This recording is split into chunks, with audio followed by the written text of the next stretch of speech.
Welcome back to our channel, where we bring you the latest tips and tricks to enhance your Windows 10 experience. In today's video, we'll show you how to change the screen brightness in Windows 10. Let's get started. Step 1. Click the Start menu. You can find it at the bottom left corner of your screen. Step 2. Next, click the gear icon on the left side of the Start menu. This will open the Windows Settings menu. Now click on System to proceed. Step 3. Once you're in the System settings, click on Display. This will open the display settings for your device.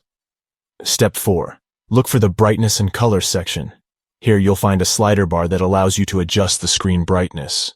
Drag the slider bar to the left to lower the screen brightness, or drag it to the right to increase the screen brightness. Find the perfect brightness level that suits your preference, and there you have it. You've successfully changed the screen brightness in Windows 10. We hope this tutorial was helpful in adjusting the screen brightness on your Windows 10 device. If you found this video useful, don't forget to give it a thumbs up and subscribe to our channel for more helpful Windows 10 tips. Thanks for watching, and we'll see you in the next video.